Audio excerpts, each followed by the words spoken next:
on this computer. Okay, great.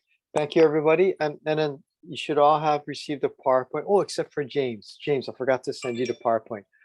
We have James Falch here joining us today from the IDA Fiscal team because the first two agenda items will help guide the path forward for LTCT. And here is this is the agenda for today. IDA funds including LTCT agreements, IDA grant for equipment, ESSER 3 funds, use of LTCT in Title 1D, explanation of MSL, your Oregon funds, and other agenda items. And then, so we're just going to start off. And then here, this is what I like to do with all of our LTCT meetings. These are our important dates. Our next, today is for the LTCT Fiscal, but our regular LTCT meeting is scheduled for 9 a.m. Friday, May 13th. And the next meeting for LTCT will be in September. And thankful for Portland Public Schools for agreeing to host us for in person at the Perry Center. And hopefully they have internet there and we can connect for those that are not able to. So it'll be in September. And then these are our count dates for Title 1D. Okay. So without further ado, let's go first. IDA funds included in the LTCT agreements. Previously, for perhaps like before 4 years ago, or 2 years, yeah, probably like 4 years ago, ODE automatically subtracted the LTCT IDA funds from those school districts where the programs resided and placed them into the LTCT contracts. Then about 4 years ago or 3 years ago, we got an audit finding and we had to ask permissions from the LEAs on whether we could continue to take the money out of their LEA IDA funds and input it into the LTCT agreements.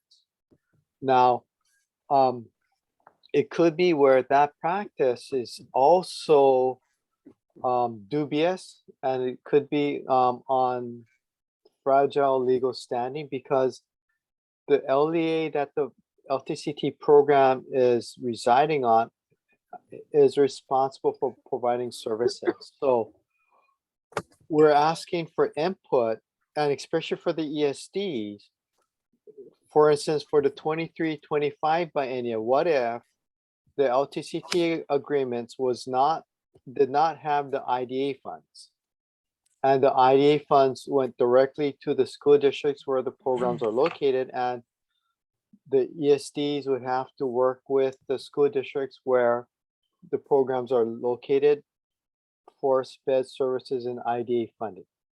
And then for Springfield, for Jasper Mountain, Lowell, you would have to work with Lowell, and for Portland Public Schools, for your programs in Park Rose, you would have to work with Park Rose.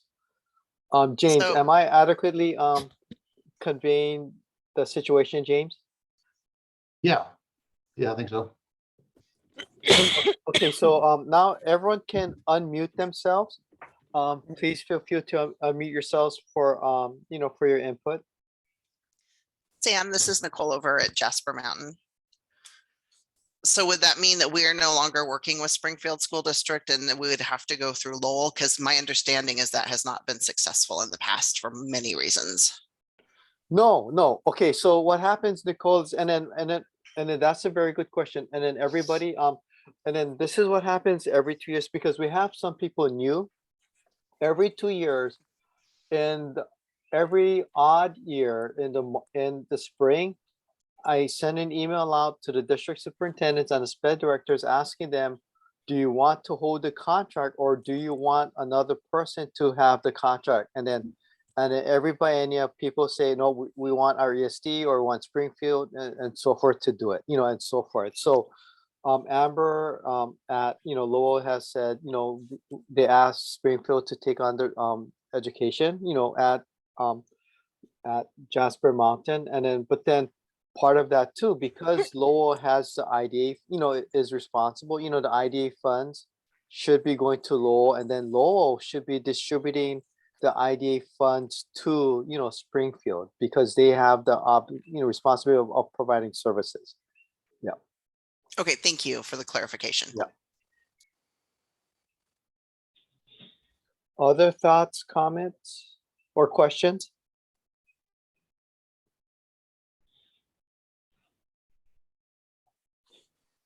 So for Multnomah ESD, the funding for Win Watts would go to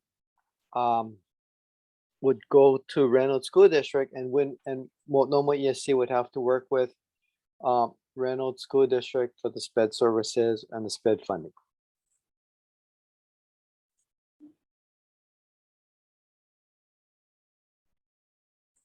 And of course, for Northwest Regional ESD for St. Mary's Home for the Boys with Levi Anderson. Yep. Questions, comments? So Sam, for Children's Farm Home, that would go to Corvallis School District. Correct. Thanks. Yep.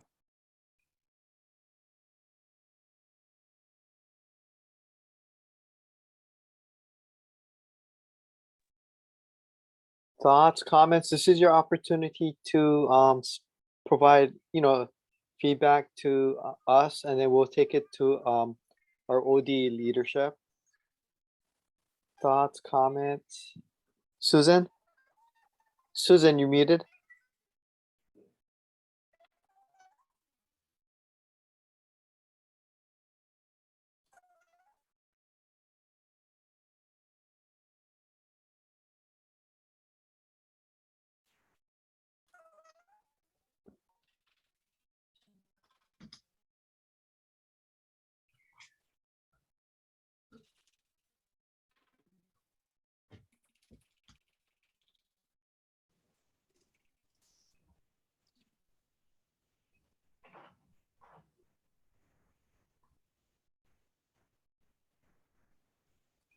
Others? Susan, yeah, I can't unmute you. I'm asking you to unmute. You're muted on your side. Oh. Any thoughts, Diane, or? We don't use IDEA funds that much, so I don't think I have the background to speak to it necessarily. And Susan's had this ongoing trouble with her computer. She usually has to get out of the meeting and come back in. So hopefully she can. Can you hear me Yeah. now? Yes, yes, Susan, we can hear you now. Thank you. Thanks, Diane. Yeah, I don't know why it is. Sometimes my audio is funny. Do you anticipate that this is going to be an issue, Sam, for us to work with the LEAs around the IDEA funding, in that they're asking ESDs to support and administer these programs? Do you anticipate that being an issue, or are you just raising our awareness about that? I'm raising the awareness about this, and we wanted to get your input first and whether to see if it would be an issue or not, and then whether, what's a recommendation that James and I will forward to OD leadership, whether we feel it's a good idea or not, and so forth. And we want to hear from you, do you think it would be a burden on Ashland, Medford, and Grants Pass to send over some funding, from their IDA allocation for SPED services? My experience is they are happy to send over whatever the students need, because they're asking us to support these programs on their behalf. They recognize that there are needs, and it has not been an issue in our corner of the state at all. Yes, Yeah, thank you, and- Susan. And then I remember also too, they were even happy to send over Chromebooks with their school district software, loaded on those laptops for those kids that were there from their district, correct? I remember that, remember? Yes. And I'm amongst friends, right? We know these programs support very challenging students with lots of needs. And so they know that it takes a lot of work and effort to support these students. So our component school districts are very happy to send whatever they think will support the students. We're hoping this will also go a little bit towards a little bit more local control on the district's part, because this stuff still has to be paid for, but right now we're forcing them to use IDA dollars, whereas they could, in theory, be using their own state or local dollars instead, right? So trying to give a little bit of local control back to districts so that they can choose how to manage their money on their own, rather than us forcing them to do something a very specific way. Sam, this is Kathy. I think I might need to be like a recap, and I apologize. I did join a little bit late. So what we're talking about is the IDA funds that used to come to us as part of our total LTCT contract. Is that right? And that Okay, those so would yeah. actually go to the district that has FAPE rather than Yes. coming through with the contract. Yeah, so Yeah. what happened, so, and then I guess for a recap, because others also joined kind of late, is couple years ago, ODE used to always just automatically um subtract the LTCT amount from IDA funding from the LEAs and put it into the OD agreement. And then Right. we had an audit and we found that it was like, we can't do that because it belongs to the LEA. So I think starting from like 4 years ago or 3 years ago, we started to ask the LEAs on the annual IDA application, do we have your permission to take the money out and give them to the school district, but then Yeah. it could also be that practice is still could be on fragile legal standing. So that's why it might be where we have to send it to the LEA, and then the LEA works with the ESC or school districts that are providing it. And we're not, yes, we're not thinking about next year. We're just getting feedback for the 23-25 and so forth. So then Okay. for like St. Mary's or Levi Anderson, Kathy, the funding for the LTCT program would go to Beaverton School District, and then you would have to collaborate with Beaverton School District for the funding of SPED services there. Okay. So Beaverton would be responsible for providing all special education services. No, to no, for the funding. Oh, well, ultimately they are responsible for, There anyway, for but yeah, the services. Yeah. So would There's- it be similar to regional programs where they essentially indicate in their application whether or not they're going to retain the funds, the IDA funds in district, or elect to have those funds flow Oh. to the LTCT program? That's what we currently do, Kathy. Yeah, There's yeah. a line in what we're talking about is actually taking that away. It goes straight, instead of It giving them just the option, automatically. it just Mhm. automatically giving it to the district instead, and then the LTCT Mhm. site, the district where the LTCT is located, Mhm. coordinates on how to provide funding for the services that are needed. Okay. I mean, I will say for our context, that would add an extra layer of complication to work with Beaverton. It'd be nice if they were at the table to give here today to give their input, and I would certainly go back to them and talk to them about that. But we've had a longstanding relationship right now, and it flows pretty smoothly in the way things are established. Yes, this is the first step of our engagement.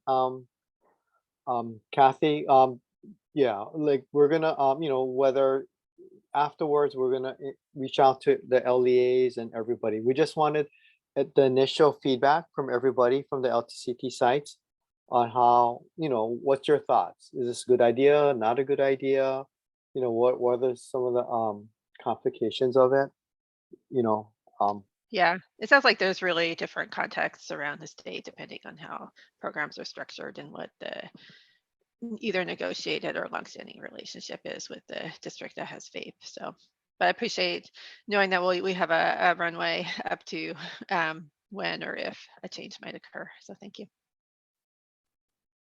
Okay, so okay, so can you guys see my screen where I just posted the statutes? Yes. Okay. Here's a concept looking at things a different way. This is our LTCT statute, responsibility. The way the statute is, who's responsible for the payment?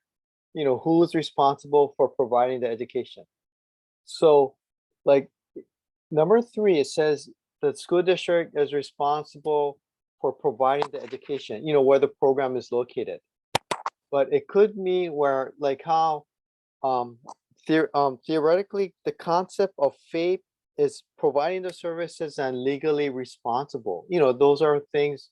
But what if an angle could be, or it could be conceived that, 3 says, yes, Beaverton School District is responsible for providing the services, but what if the ascending district is still ultimately has legal responsibility? So that's a question that was brought up. So because the statute here says, but it doesn't talk about who is legally responsible ultimately if a sending district sends a kid to a day treatment site, yeah, or residential site. So that is something that is still being evaluated or assessed, but the statute is clear, like the school district where it is responsible for providing it, but they may not be responsible in a due process for school districts, for students that are placed by school districts and so forth. So that's still being looked upon. So the concept of fate has a lot of different components. So it might be where fate might have to be, for LTCT, broken out. Does that kind of make sense, Kathy? Are you still talking about funding? Funding and fate.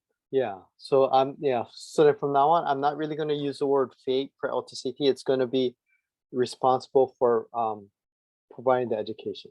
Yeah. Yeah. Any other thoughts from others about having the school district where the program resides receives the IDA funding?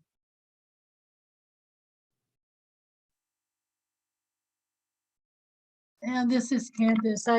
The way I read this, it sounds like it's pretty much what we're already doing, where all of the funding for our program goes to Springfield and then comes back to us through reimbursement as we need it. Is that correct? The interactions within each school district and ESC is different, but the interaction right now is once the OD gets the IDA funding, we ask the LEAs whether we can take out the LTCT funding and insert it into the LTC agreement. So then for Child Center, every year, and then Springfield School District says, yes, we can take the IDA funding out of their general IDA allocation and input it into the LTC agreement.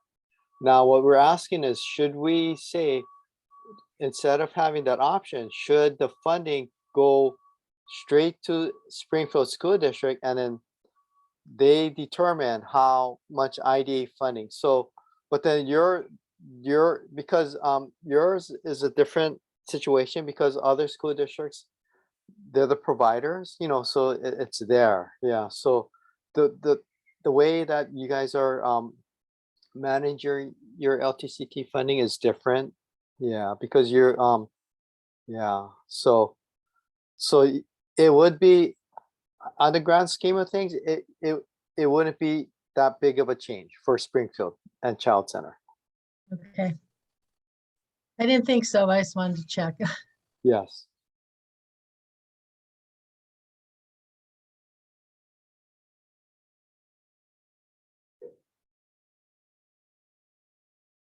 Any other questions or comments?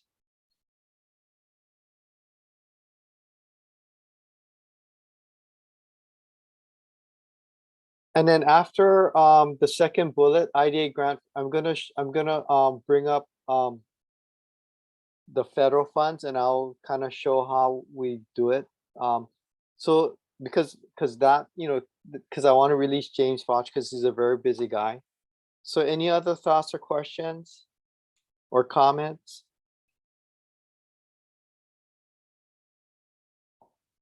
No?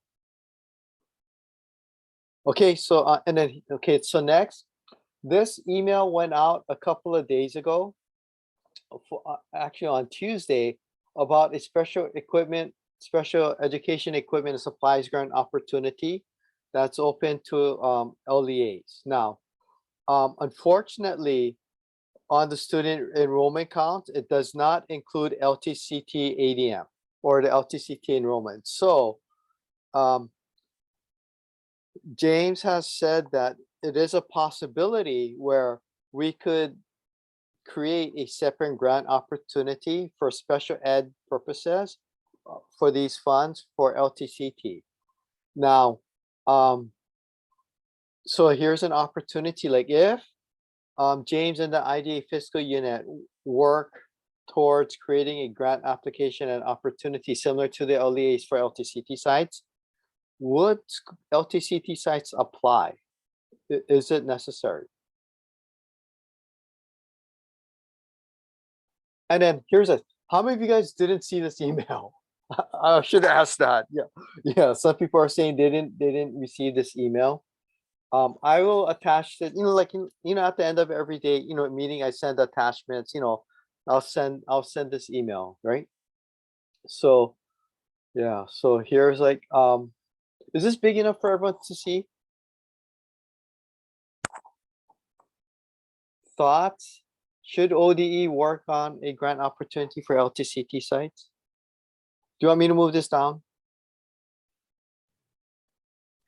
I think, Sam, that all of us would probably agree that, if there's money out there that we could possibly get through a grant, I think we would all apply. It's not a question of, oh yeah, we don't need the money, we're not going to apply. If it would pertain to us, we would certainly apply. Yeah, I'll second that.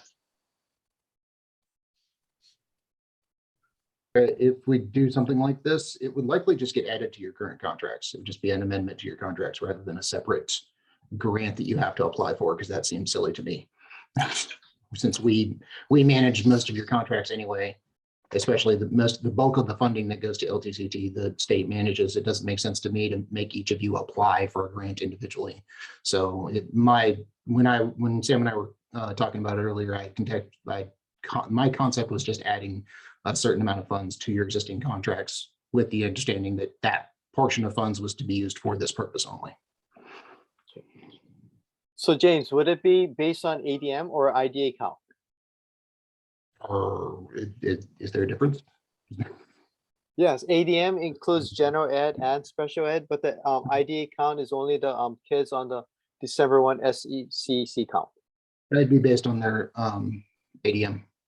Oh, okay, cool. Okay. The LEA amounts are based on ADM, so your amounts will be based on ADM too. Okay, great. And we did, because of the pandemic, we did a 3-year average because we knew the most recent wasn't necessarily reflective. So we would do the same with y'all. Okay, great. Thank you, James. And I'm glad because pretty much all of our LTCT sites, they have been accurately reporting their ADM, and then every so often I send emails out, please check your ADM and so forth. Sometimes there's small hiccups, but they have corrected them. So good. So that's why it's important that your LTCT programs report accurate ADM. It's for funding and so forth. So, and then there's a lot of chat. Oh yeah, some people didn't see this email. Okay, yes, some people said it'd be a great idea. I agree. Okay, so it's the first that people have heard of this grant opportunity. Yeah. Okay. Okay, I'll most definitely attach this email to my email with the YouTube link later this afternoon or Monday morning. Okay, so yeah, darn. Okay. I can take this back to leadership and we can see how much we have available for this. I'm not sure off the top of my head. Furniture, so if it's for special education classroom or for special education purposes, really any furniture for that matter would be allowable. Now's the time to ask James questions, guys. Yeah. He's a very busy guy. I tried to get him to come to our JYSEP meeting yesterday, but he was booked already. So, but then luckily he was free for today's LTCT meeting. Now's a chance to ask James on that on any. That technology can be considered a supply, or equipment. Really, the bigger thing is if it's over, if the per item cost is over $5,000, we're going to have to approve it, or rather, Sam and I are going to have to approve it. But other than that, yeah, if it's for the purposes of providing something to a special education child or classroom or program, then it's almost kind of free reign. Okay. And Max, the thing about technology, we're going to cover that later in the meeting, because technology is so broad, and I received an email from a site asking, and then landline, like internet connections coming in, because what they found was the bandwidth that's coming into the LTC program is not sufficient for online education. So they were wondering if funds could be used to fund an investment to increase, so that's also technologies. People always think of technology as just, laptops or iPads or whatever, but it's also, it could also mean increasing bandwidth and so forth. So that is something that we'll talk about later in this meeting.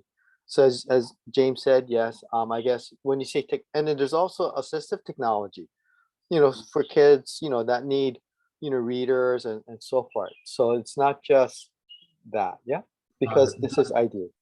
Yeah, the grant opportunity, I think Sam said he's going to forward it to everybody here.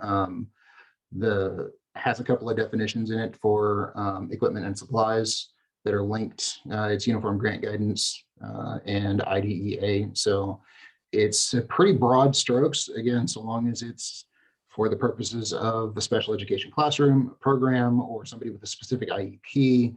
It's kind of have fun. And as long as it's as long as it's under the cost, under $5,000 per item, you don't really need to talk to us, although it would be suggested that you at least give us a call.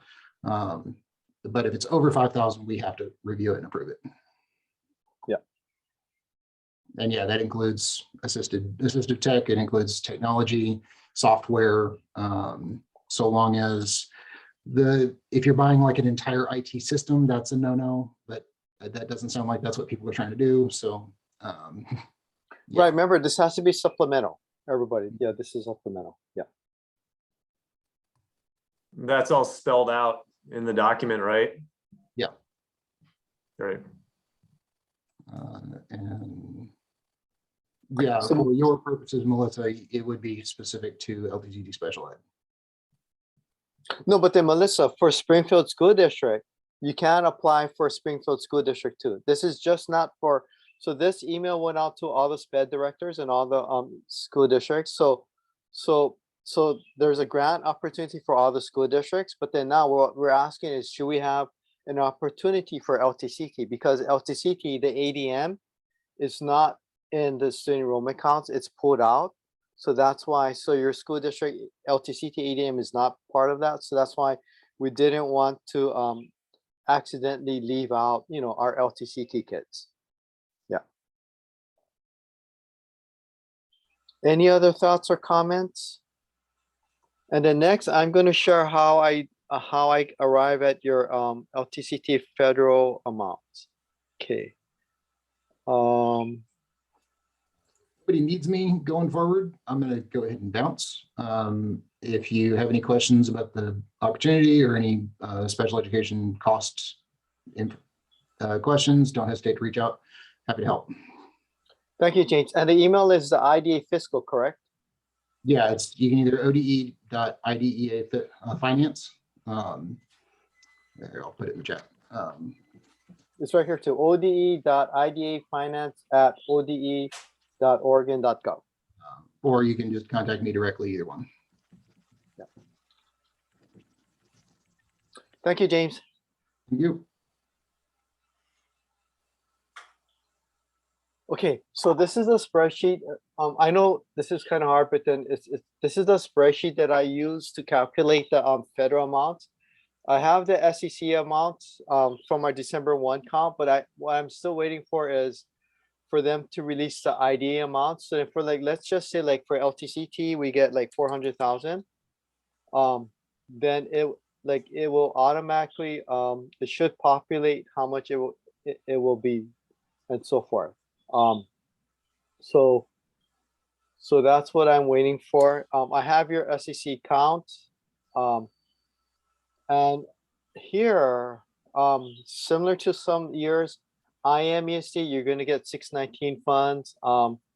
LeGrand Rising Stars, you're going to get 619 funds. And Safe Center and Child Center, you will also receive 619 funds. Those are the only people that will receive 619 funds. Here is the calculations for Title 1D. It comes out to about like 2,100 per student. Here's your Title 1D comp. This is the total amount. It's divided by YSEP because it's delinquent and neglected. So our percentage times our state allocation. So here, so this was shared earlier. So as soon as ODE releases the IDA amounts for 22, 23, my spreadsheet's ready. I can plug it in. So, yep. So you should have all received this. So it's roughly for Title 1D, it's roughly 2,100 per count. Sorry, Amy. Amy at Win Watts is the only LTCT site that does not qualify for a Title 1 N and D. Yeah.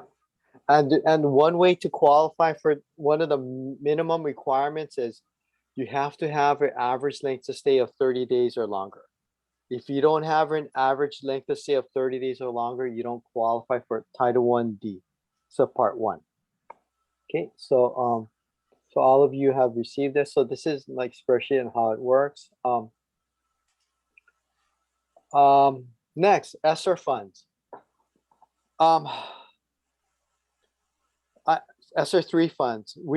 I have to say, we are tied with JDEP, YSEP, Regional Inclusive Services, EIE, CSE, because our ESSER 3 funds are from the state set aside.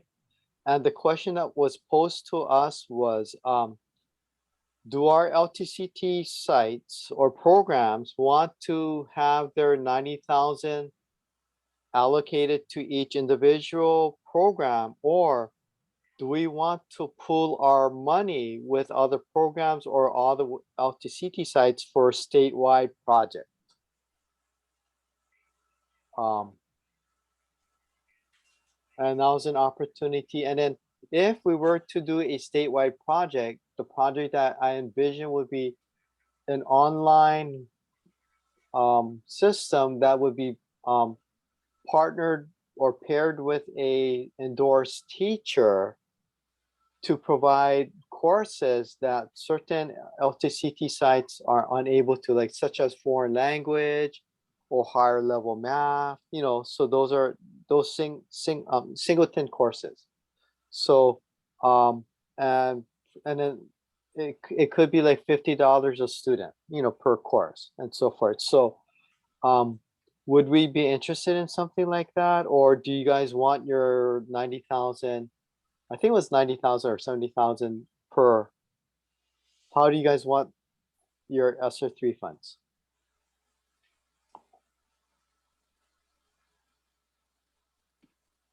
Hey Sam, this is Krista Slaughter from Forest Grove. I would want it distributed directly to the LTCT, and we wouldn't have any benefit.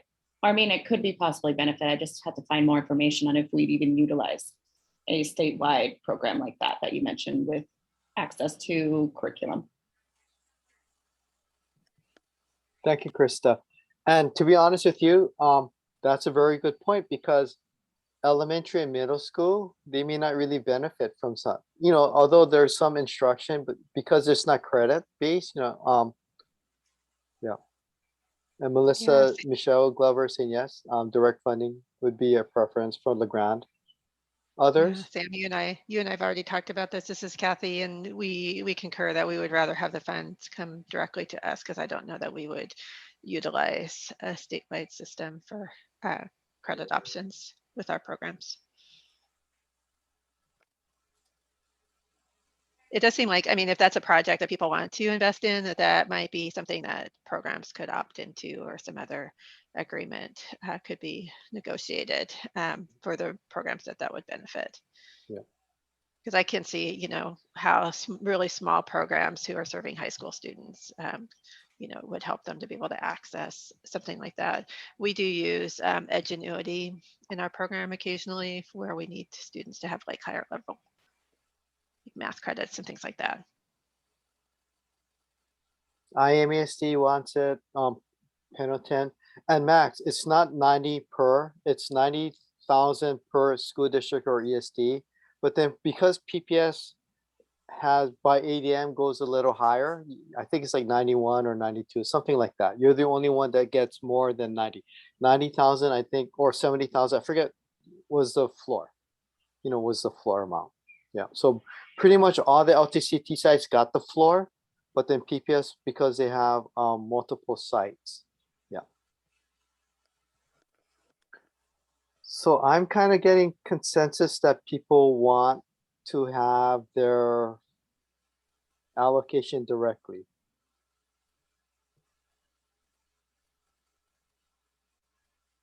Ray, Tiger, you have now 2 sites and one pretty large site with 4 classrooms or 3 classrooms. You guys would want it too, Ray? Well, I'd have to defer to Carol Kinch because I'm mostly the conduit for the financial, but I'm not the one who actually decides. Carol is online, but I'm sure she's in agreement with Kathy Jensen at Northwest Regional. I think it's easier for us, or we'll receive more benefit than in a pooled method. I am in agreement. Thanks. Okay. Okay, thank you. Others? Diane, Susan from Southern Oregon? Yeah, I think just giving it directly to us is probably the best for us, for Southern Oregon. Okay. Okay, anyone else or any other thoughts? Okay, okay, thank you. Thank you, everybody. Okay, so I'll take that back to yeah, our leadership, that is something that we, for LTCT, that's what we want, you know, and so forth. Yep, I'll take that back to them. Next on our agenda, I get quite a bit of questions from sites, use of funds for LTCT and Title 1D dollars. And I don't get much for IDA. So here is your contract. And I just put up Springfield School Districts. Pretty much all of the contracts are similar. It's on page 22 and page 23. What you can't pay for is a superintendent's salary or chief administrative officer. You can't pay for transportation, care, treatment, medical expense. And then what you can't, when we say transportation, we mean the transportation from the residents to the program in the mornings and afternoons. But if you have field trips during the school day, most definitely you could use our LTCT grant fund to pay for that. We just mean transportation in the morning and afternoon. So here are things that you could use, you know, to pay for, you know, with our LTCT amount, you know, grant. It's on page 22 of 36. And then because we had new leadership at ODE too, confirm that as a grant manager at ODE for here, I can, I don't have to keep going asking, is this okay, whatever. I can make the decision. So, yep. So these are some of the things that you can use for our LTCT grant. And here, Hi, Sam, it's Melissa. yes. Hey, quick question. When you say the long-term care grant, are you talking about Oregon funds or IDEA and title funds? This is Oregon funds. Okay. Yeah. So it's changed and we can use it for equipment and materials and not just teachers and EAs? Yeah, it's always been that way. It's always been that way. Yes. Yeah, it's always been that way. You could always use it for other things. Yeah. But then like if it's going to be capital outlays, I kind of need to know if it's over $5,000 or more. Yes, you could always use Oregon LTCT grant. Yes. Yeah. And then here is the website for, and then like here, Title I, a lot of people are they're aware of Title I Part A or Title I-A. That is, and Title I is for disadvantage, right? So Title I-A is for students that are, free reduced, but Title I-D is for neglected and delinquent, that we receive. And this is from the statute use of funds. So, and I'll send this link out again too. It's pretty broad, again. And then something that we have to do is 15 to 30% of the Title I-D funds have to be used for transition services. And then every year I collect that federal report, to show that you guys actually did, spend 15 to 30% on transition services or reentry. Yeah. So here are the use of funds, and it's pretty broad again. You can also use that for equipment and other things, right? But remember, Title I-D is supposed to be for supplemental. Now, somebody asks, okay, Sam, they want to update or increase their bandwidth at their LTCT program. So can they pay for infrastructure to bring in more technology lines or whatnot? You could use ESSER funds because that is a result of COVID because you needed more bandwidth, but I wouldn't say you could use Title I-D, but you could use ODE LTCT because that is more basic. That is something like, internet connectivity nowadays in classrooms is something that's fundamental that you need. So I would use Oregon funds or ESSER funds, because of the fact that the need arise to increase. But then if it's new technology lines and so forth, then yes. And the question I would have would be, if the mental health provider is also on that line, will the mental health provider also use some of their funds? Like, is the LTCT grant going to pay for 100% of the upgrade?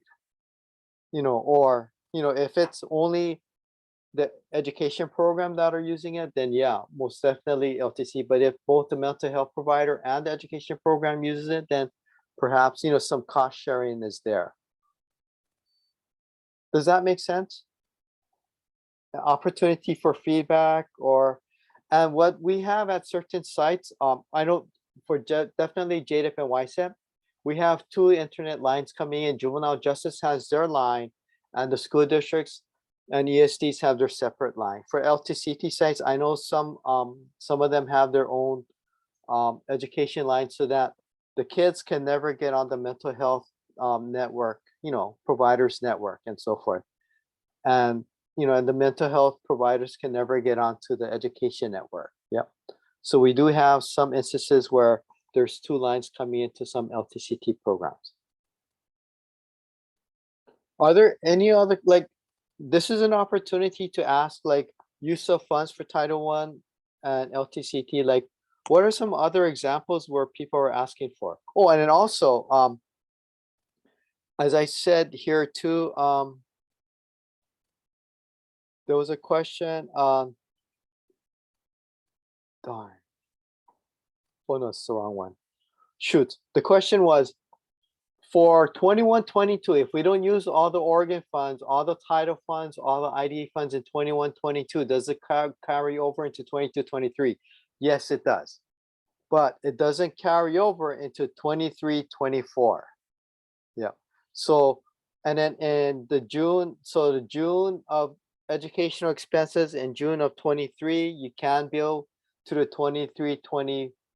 21-23 contract, the current, but then expenses incurred in July of 2023 have to be attributed to the 23-25 biennial agreement. Yeah. So all of the funds in the current agreement you can use within this 2 years. If there's unused in year 1, you can use that in year 2, but you cannot send carry over year 2 into year 3. Yeah.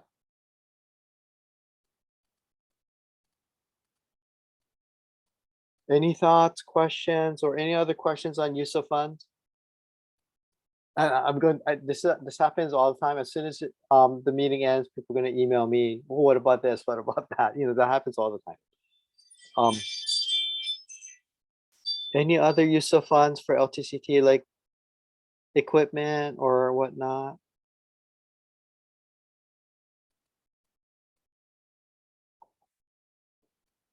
Um, With Sagebrush, this is Sarah Osmond with High Desert ESD. With Sagebrush having their high school for the very first time, just wondering if people could throw out some ideas of how they've used that for transition funds, because in the past, we've always said we're only serving elementary, not applicable. So would love some ideas of how those are used.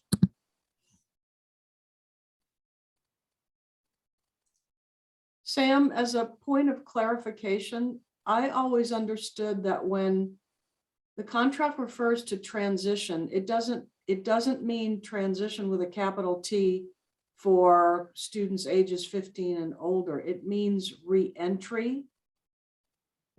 Is that correct? Susan is correct. Susan is So correct. any activity that would support a youth of any age going back to their gen ed school or whatever classroom they came from. I mean, anything like activities to around turn taking or standing in line and sharing and, not bumping your neighbor, with your fist, or, you know what I'm saying? Those kinds of activities and supports. That's how I had always envisioned what transition meant for all grade levels.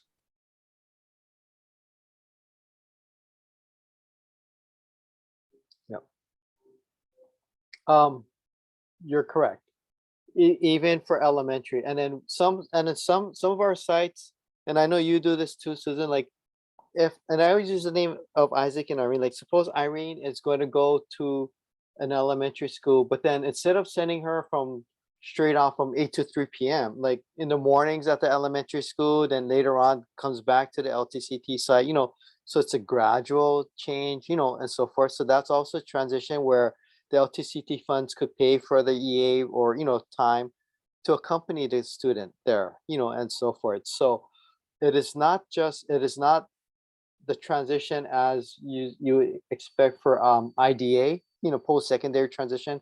It is more reentry. So it should also be happening for elementary, middle, and high school. And then we have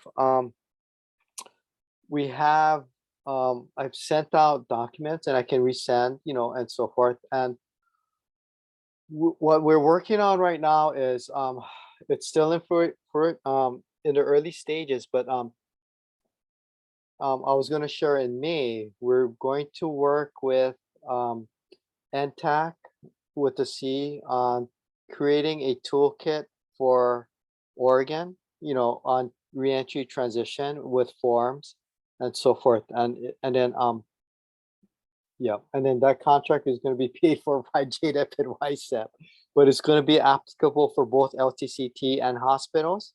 But then JDEP YSEP will be the first, so they're going to pay for the contract and so forth.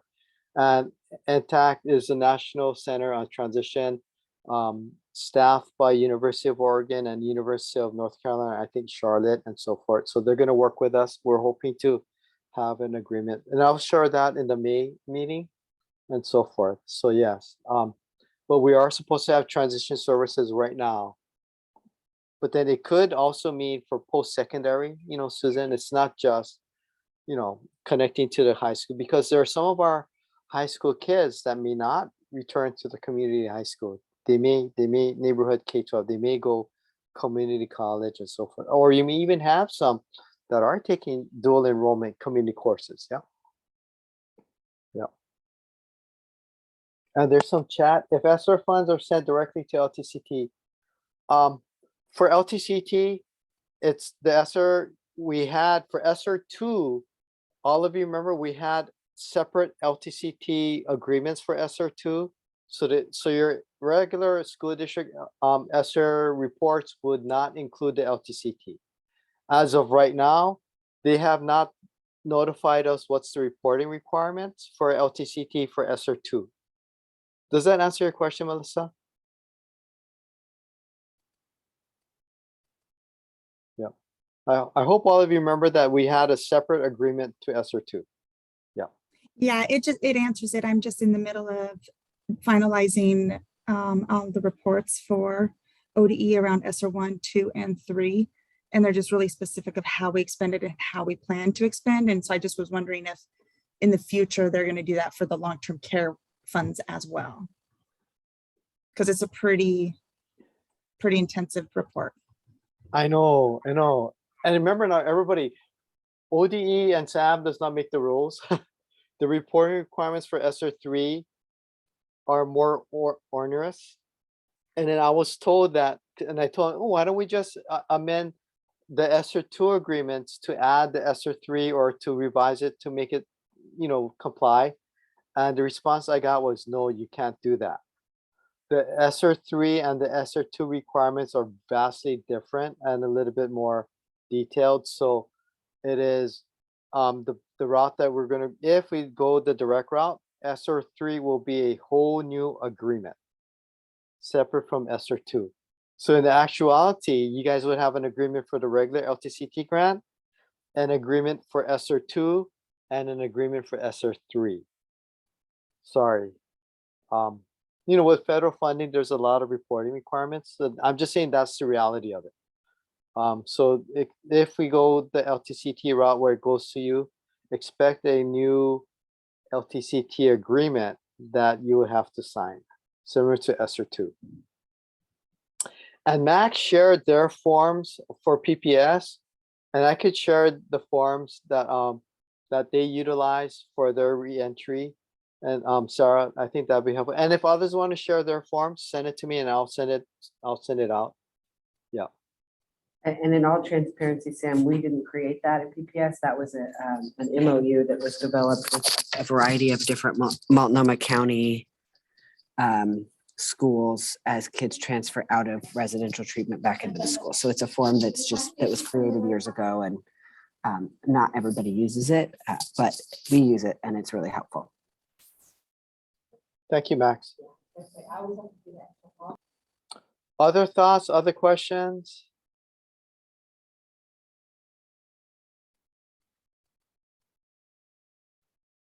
On the ESSER 2 and the Title 1D. Yeah. Okay, so the next MSL funding. I guess good news for everybody except for the site that lost. Remember I sent out the amounts. It's going up because one of our sites, the classroom they're reducing a classroom. So I think when I sent the estimates out, it was at I got so much screens open, so sorry. Here.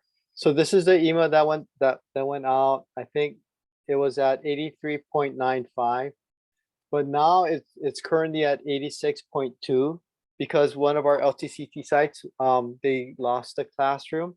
So like for instance, like let's just say here like 1.7, if the number goes, let's say if it goes to like 85,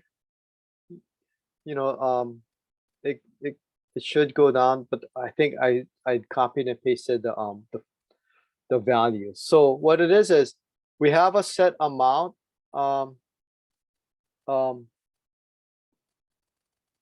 Yep, the general fund. This is our state school fund, the general fund. So this is our 20 million. The more classes we have, the more we have to share. So the slice of the pie. So because a classroom went down, the slice of the pie went up. So, but then, well, remember we said the proposal for 22-23, we're going to look at in May.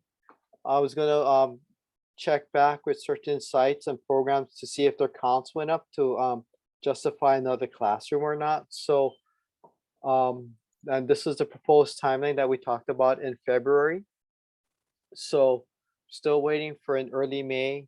And I promised, I know I promised on the top of my head, Southern Oregon ESD to look at their counts in May, and in Pendleton and so forth. Yeah. So those are off the top of my head. Those are some LTCT programs I promised that we look at their counts, in May to see if it actually goes up or down.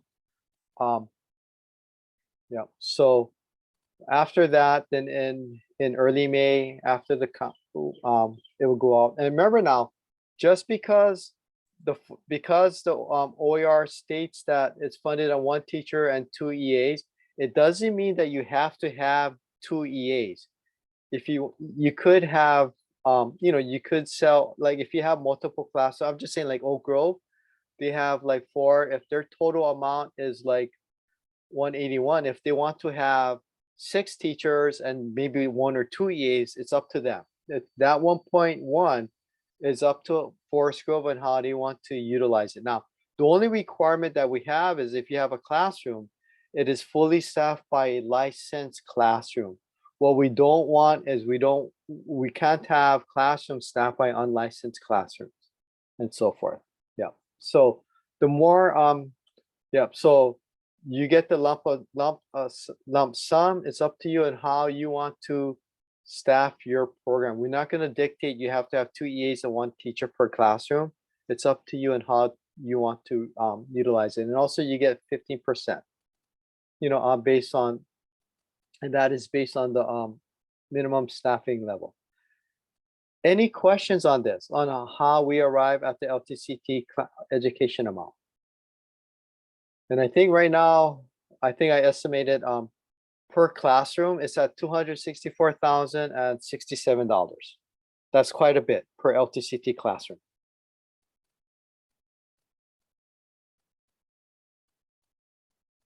And I think that was also shared in my email when I sent that out. Yeah. Any questions or comments?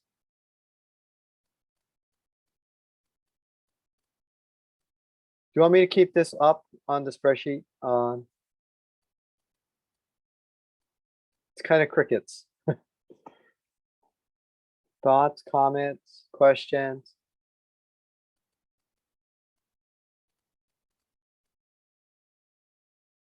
No comments? Okay. If there's no other comments or questions, I guess it ends our meeting. Thank you, everybody. One last opportunity. I'll count to 5.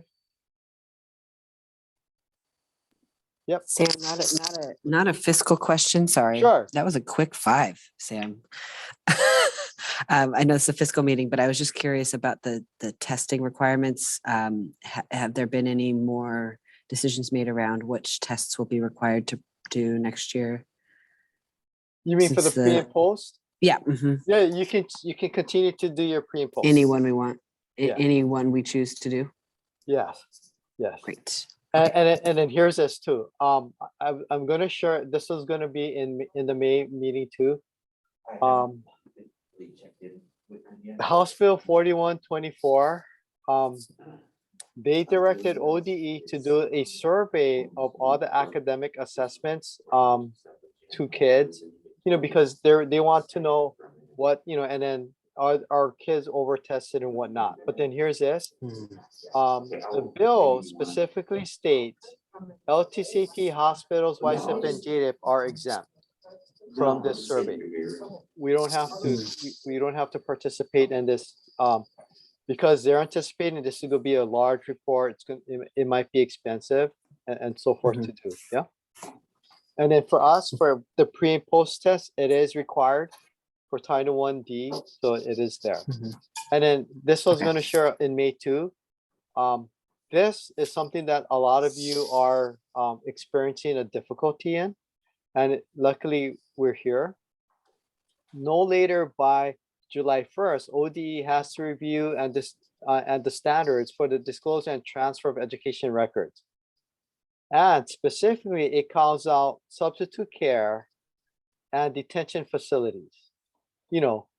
What are some of the difficulties you receive for you to get records from the previous schools and so forth? So this is something that's gonna that we're gonna we have to participate in. Yep. And as I mentioned, for the assessment, I think they're sending like $200,000, for the survey. So it's gonna it's gonna be a huge undertaking. Well, I can just tell them that kids are over tested. Would that help save some money? Max, that's an opinion. There's no fact. Where's the Oh. survey? Where's the data to base that? I think Kathy Wright would also agree with you, right, Kathy? Max, I've got your back. Yeah, that is one of the most difficult things for us to do here. Max, what do you use for testing? Well, we just decided to stick with Let's Go Learn this year. Okay. District uses maps. It's just Okay. really hard to think about facilitating maps in our programs. So yeah. I mean, with our short-term programs, when kids are with us for 4 weeks, it's really hard to use maps because it's kind of a longer process, but. Yeah. All right. Thanks. Mhm. And for some of you that may not know, ODE, we used to, before Let's Go Learn, we use maps. And we used to contract out with LBL ESD, and the person was Marie Belvin.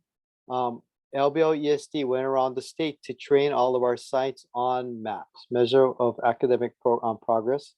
So, but then that was an expensive contract. But then we went from maps to Let's Go Learn because Northwest Educational Association, they chose not to renew the contract, or they chose not to bid for the contract.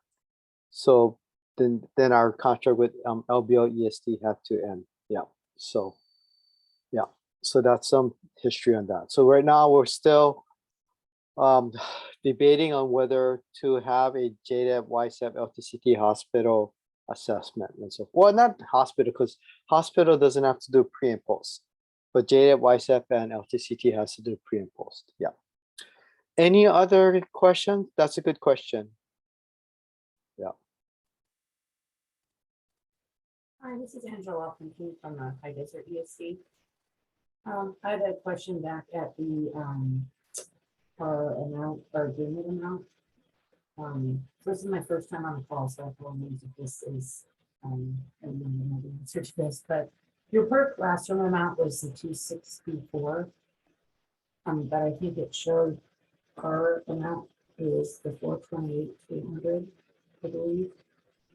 How does, can you explain to me with our 2 classrooms why it's not a higher amount, I guess? Yes, Angela. So did I hear correctly? You're from Sagebrush because your volume was super low? Yes, that's Yes. correct. Yes, because it's your teacher salary. You know, the teacher's salary that was reported to me from High Desert ESC, and then I had exchanged emails with High Desert because it's 91,000, just like Hood River is 92 compared to everyone else's. And I asked for verification and, you know, and then so forth. And then the formula is the teacher's salary, you have 2 classrooms, comes out to 183, and the EA salary is at 62. So that's why your amount is there. It's your teacher salary amount. Thank you. Yeah. And this was shared in the email too. Yeah.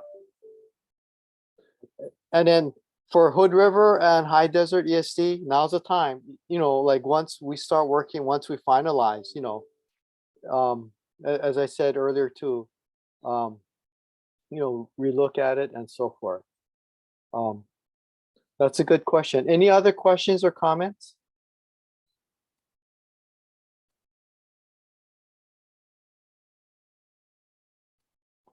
Okay.